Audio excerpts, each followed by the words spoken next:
I just bought this 1990s Japanese sports car for only $1,500. And it's a little bit more strange than you think.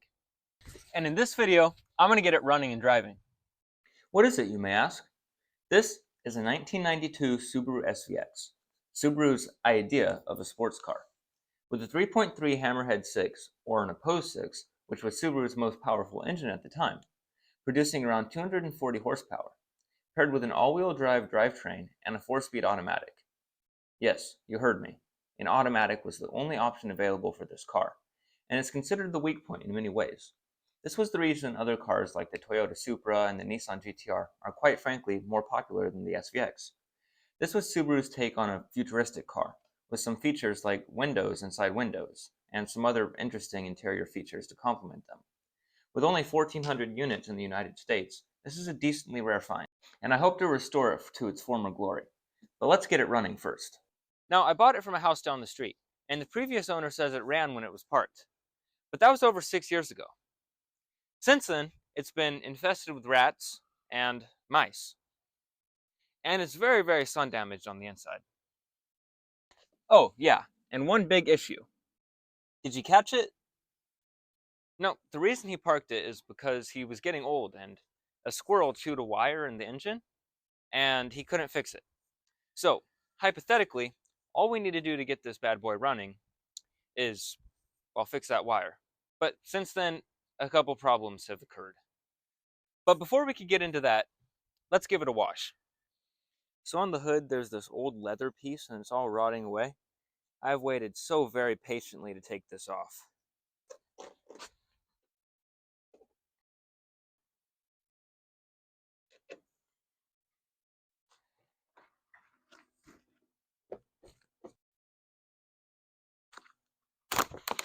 Oh, yes.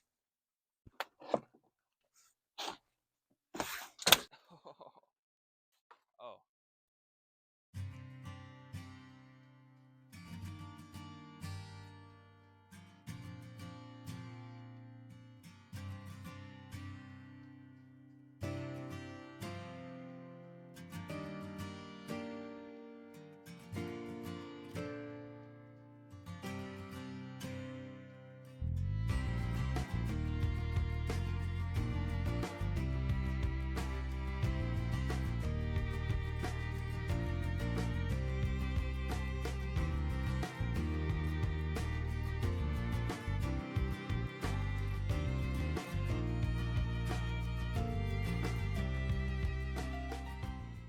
Before we dive into the engine work, this interior is nasty. It needs a full detailing. I don't know about you, but I'm not really a fan of mice crap in my car. I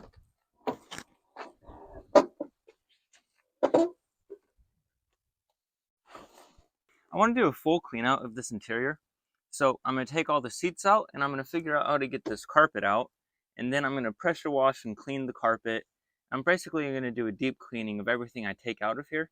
And then I'm going to put it back in. So let's get to it. You know, probably my biggest fear is mice and rats. And really, I don't know why. Because, you know, I'm fine with snakes and spiders. Fine with snakes and spiders and scorpions and anything like that. I just do not like mice. Got it. Man, why do they make some of these so hard to get to? Oh, I just put a hole in my seat. What the heck?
Okay, so here's the verdict.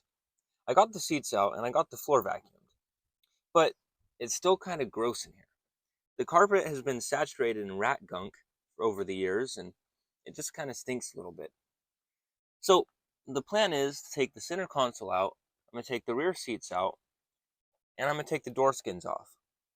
Then after that, I'm going to be able to pull the carpet out completely, so I can pressure wash the whole thing. So let's get to it.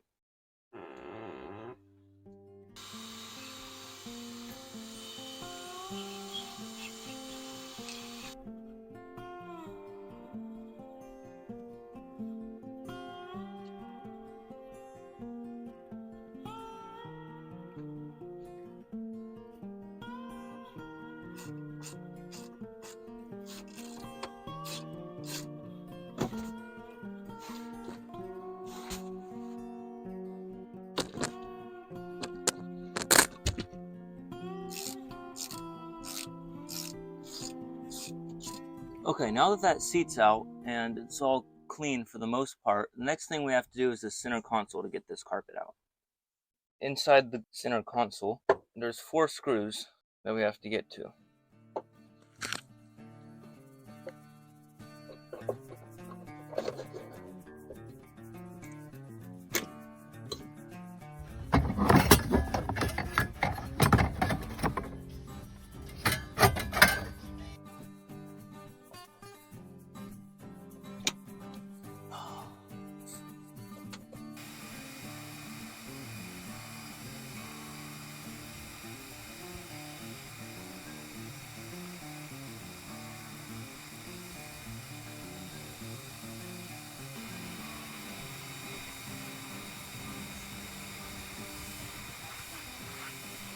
Okay, now that the center console's out, we can work on taking the carpet out.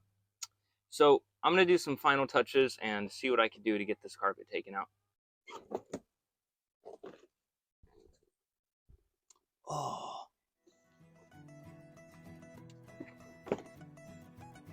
This black foam that you see on the bottom, I'm not really sure what it was. It was some type of mildew, but I ended up spraying it with a bleach solution to kill the mold.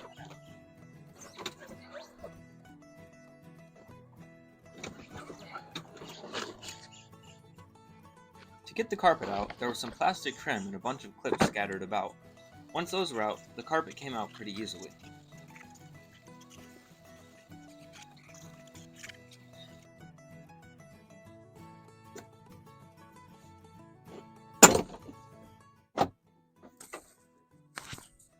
So the next step in this process is to pressure wash the carpet and get everything from the inside clean.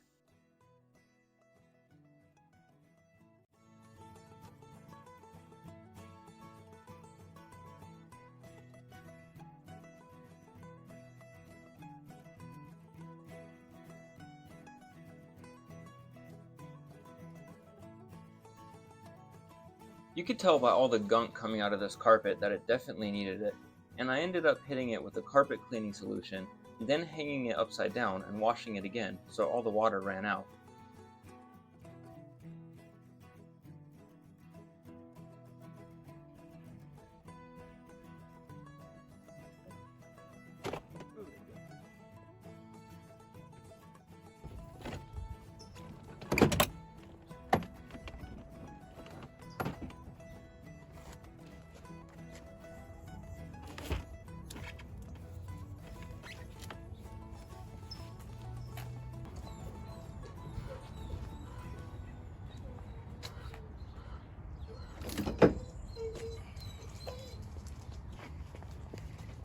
Now that the interior is clean and put back together, I can start working on getting the engine running.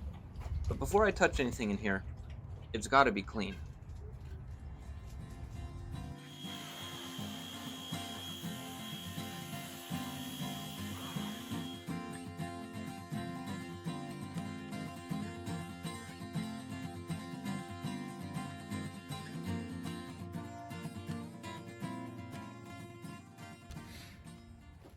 Okay, so according to the previous owner of this car, this wire is the reason it got parked and left. He said a squirrel got into this engine bay and chewed this up, and then it wouldn't start anymore. Now, I'm tempted to throw the battery in and turn the key and see what happens, but first, let's figure out where this wire goes and try to fix it. Okay, I really do not know where this wire goes. It could really be anywhere within any radius. So I'm going to try to take this wiring harness off of the alternator and look behind it and see if there's any missing wires back there. Now, I did a little bit of looking, and I believe this wire goes to the back of the AC unit. There's a plug in the back, and I'm pretty sure that's where it goes to, but I really can't be sure.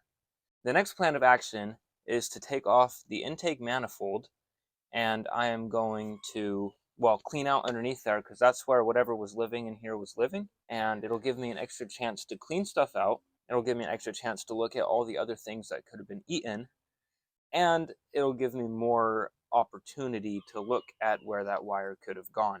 I'm not going to touch anything in here because that's just going to be more loose wires for me, and I want to figure out where this one goes. So the alternator, the AC unit, the belt stuff, I'm not going to touch, but I'm just going to take this manifold off for now and see what we got going on underneath it. Oops. Well, I broke that.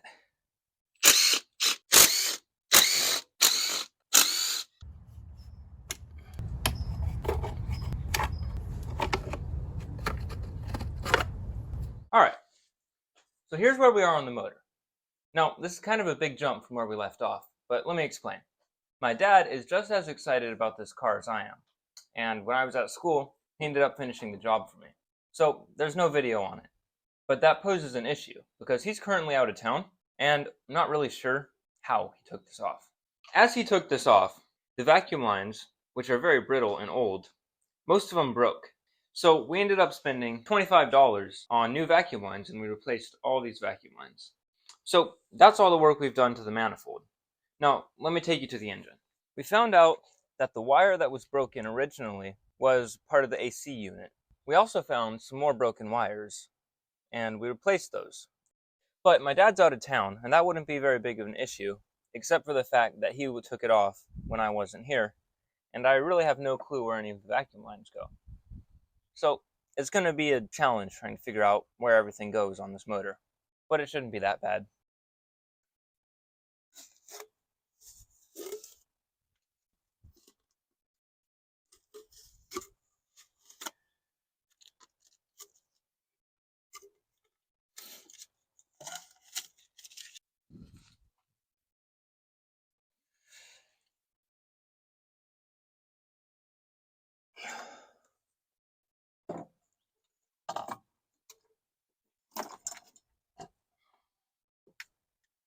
In order to get this done more efficiently, I've decided that I'm going to have to take the alternator off and maybe the AC unit.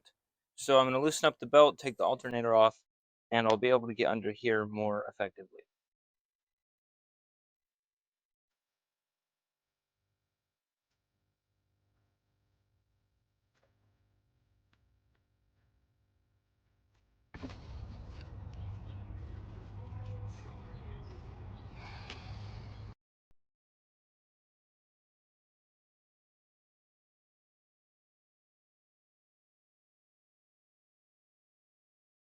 Alright, so now we got it back together for the most part. And what we still need to do is get the gaskets on underneath this, and then put the alternator back on. And then we should be good to go. But this car's been sitting for maybe 6 years, and the gas is definitely bad. So before I'm even going to try to start it, I'm going to empty the gas tank and put some new gas in the tank, and then we're going to try to start it. So let's get to it.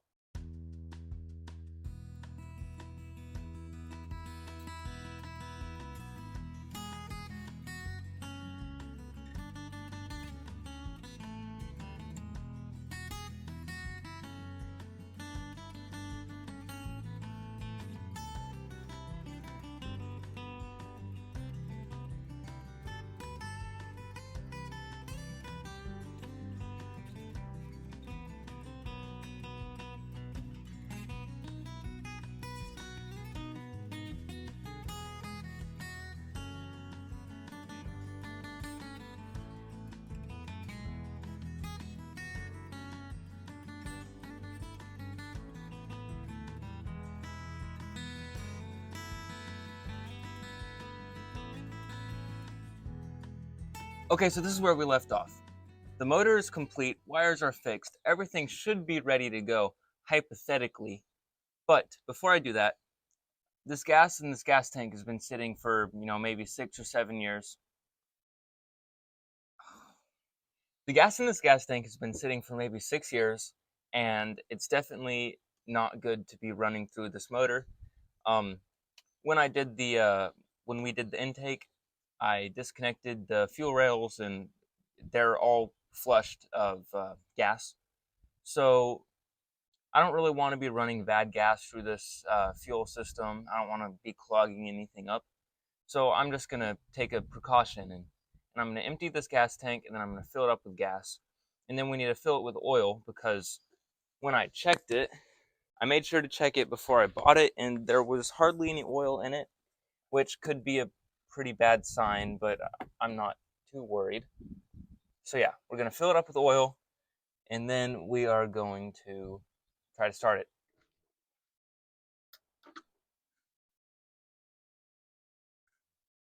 Yeah, that is definitely bad gas. So I did some looking underneath, trying to find a drain plug that this car supposedly has, but I really could not find it after a bit of looking. So I'm just going to resort to the old-fashioned way, and I'm going to siphon it out.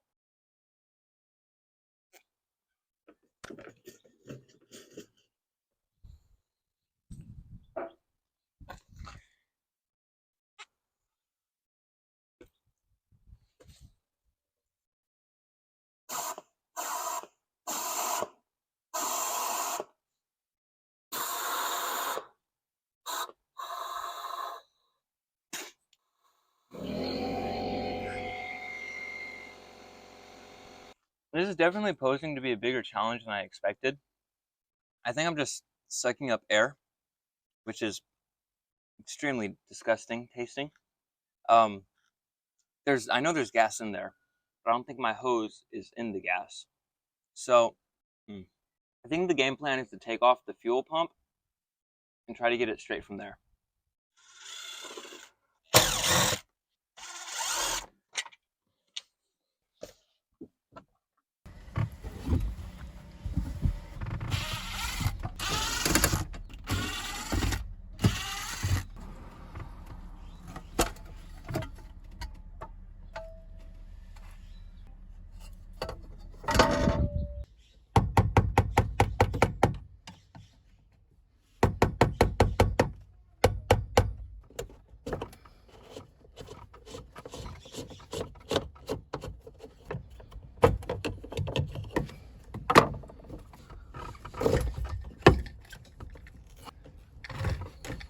What? Wait a minute. What? That is the wackiest. Oh! Oh, it stings. Oh, the air stings. Oh, gosh dang.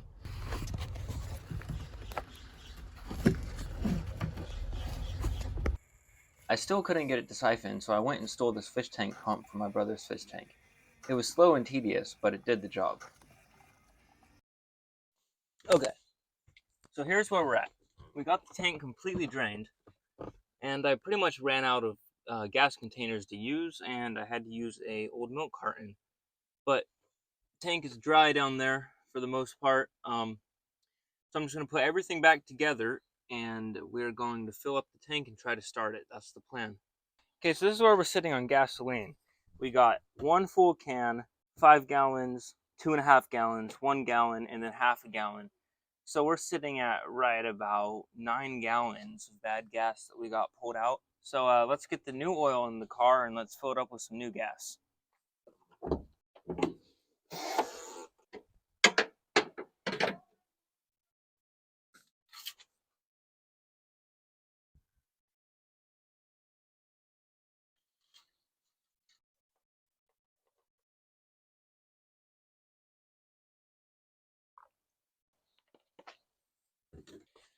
So right now I'm cranking it over with the cranker bar just to get some of this new oil circulated in this motor before I try to get it started.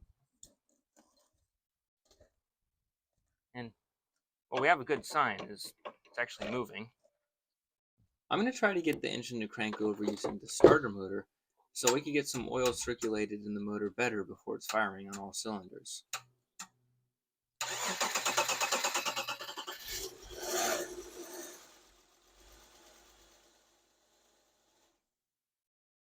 Dude, it wasn't supposed to do that. Let me put some gas in it. Let me put some gas in it so it's actually running on the good stuff.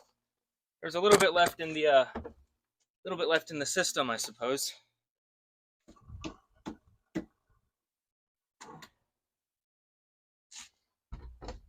You know, in hindsight, that wasn't really a smart idea. I should have waited until I put new gas in it, but I wasn't even sure if the starter motor was going to crank it over in the first place, and it did, and it started. So, but now there's new gas in it to outweigh what was left inside the fuel system and the little tiny bit that was left inside the gas tank. So, let's start it and see what happens.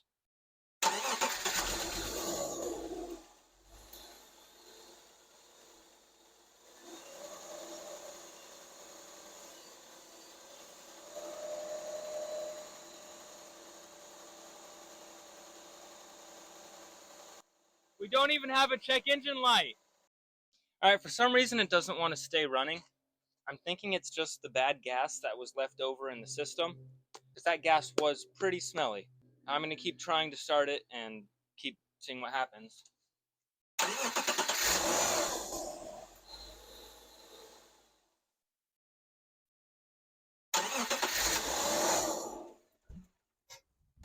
Well, I'm going to keep trying, see if it'll burn off what's left in there, and if not, we're going to have to figure out why it won't stay running.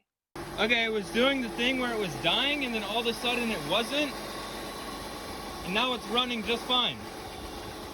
So I think the bad gas just got flushed out. See, for a minute there I was thinking that a vacuum line could have been switched, causing it to die once it got vacuum, and that's why it was running fine for the first couple of seconds and then dying. But it seems to be running fine now.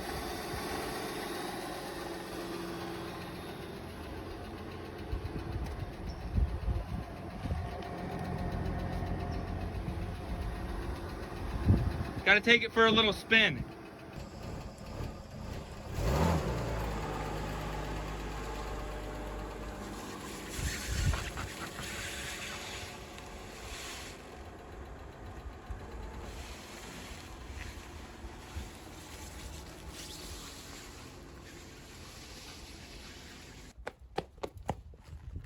Okay, so far so good.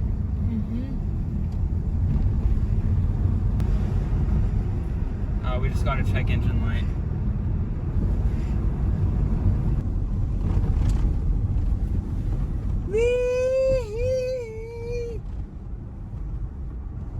Alright, I'm back from my test drive, and there's a couple things I noticed.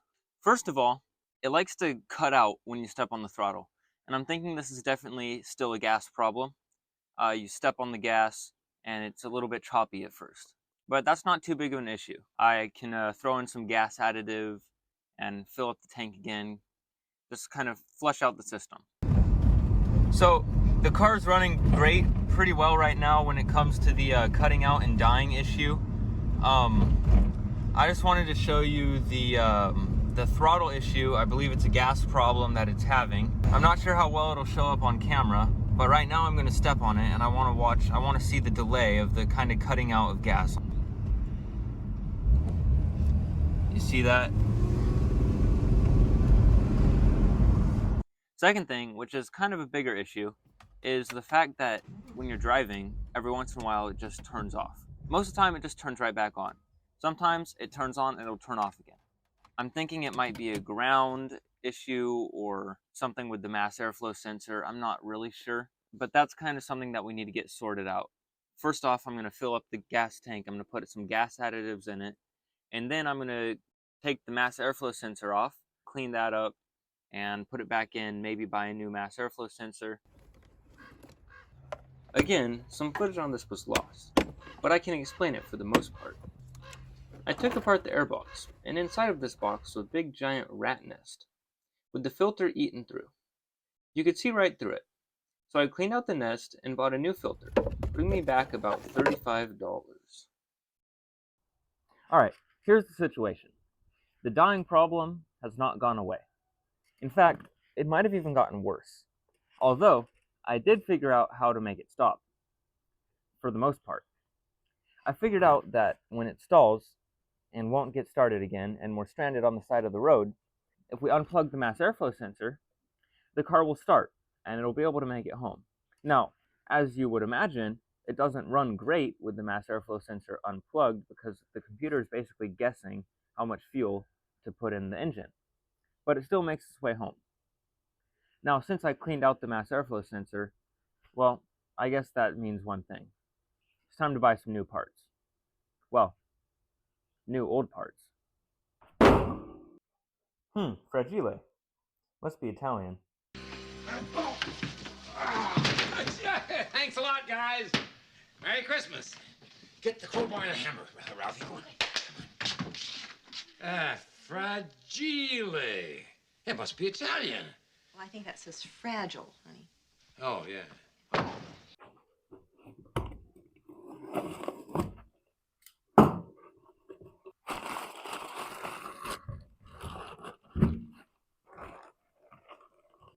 Dirty. Open in the shop. Thank you.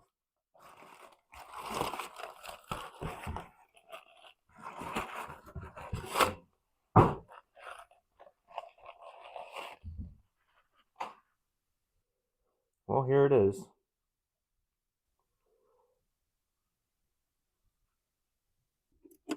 So, this is a refurbished mass airflow sensor. It's used, and it's been cleaned out and rebuilt professionally. Hence the price tag. It was only $19, so it's pretty nice. I'd say it's worth the price. A brand new one is around $60 or $70. Why not try it out?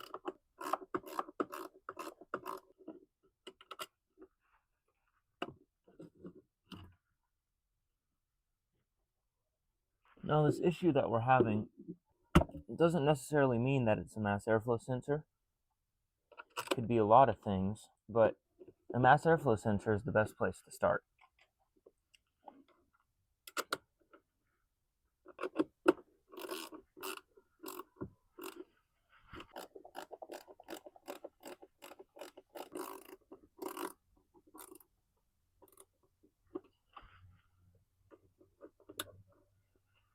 Alright, let's give it a shot.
Alright, now I've been driving it around for a while now, and those were the first successful drives of hopefully many. And, well, now that it's fixed, I guess I have to say, well, the video's over. What are the plans for this car? Well, it still has a lot of problems. For example, the windows that don't roll up. And, well, now that it's in the sun, you can really see some blemishes. So, I'm planning on doing a couple more videos on this car. First of all, I want to fix all the small things, like the speakers that don't work very well, and the windows rolling up, and, well, the seatbelt hangers that don't move. A couple other things like that. So I'm going to be fixing all the issues that are not really a necessity, but that should be done. Once that's over with, we get to get to the fun stuff. Now, you can tell this paint is really, really bad, and, well, this is the good side. So I'm actually planning on giving this car a home done paint job. I've been wanting to practice painting on a car for a while now because it's kind of a hobby I want to get into, but it's really such a big commitment to get into painting a car because if you mess up, well, that's the whole entire car, you know? So I feel like this is the perfect car to get into because first of all, it needs paint. And second of all, if I do a bad paint job, does it really matter that much? So I'm planning on painting this car, doing a couple more visual details like rims and shining the headlights and even trying to reupholster the seats, but I'm really not sure how I'm going to do that because, well, the leather's really, really fragile and it's going to need to be fixed sooner or later. But that's all in a later episode. So if you enjoyed, please leave a comment. I really appreciate reading those, and I'll see you all next time.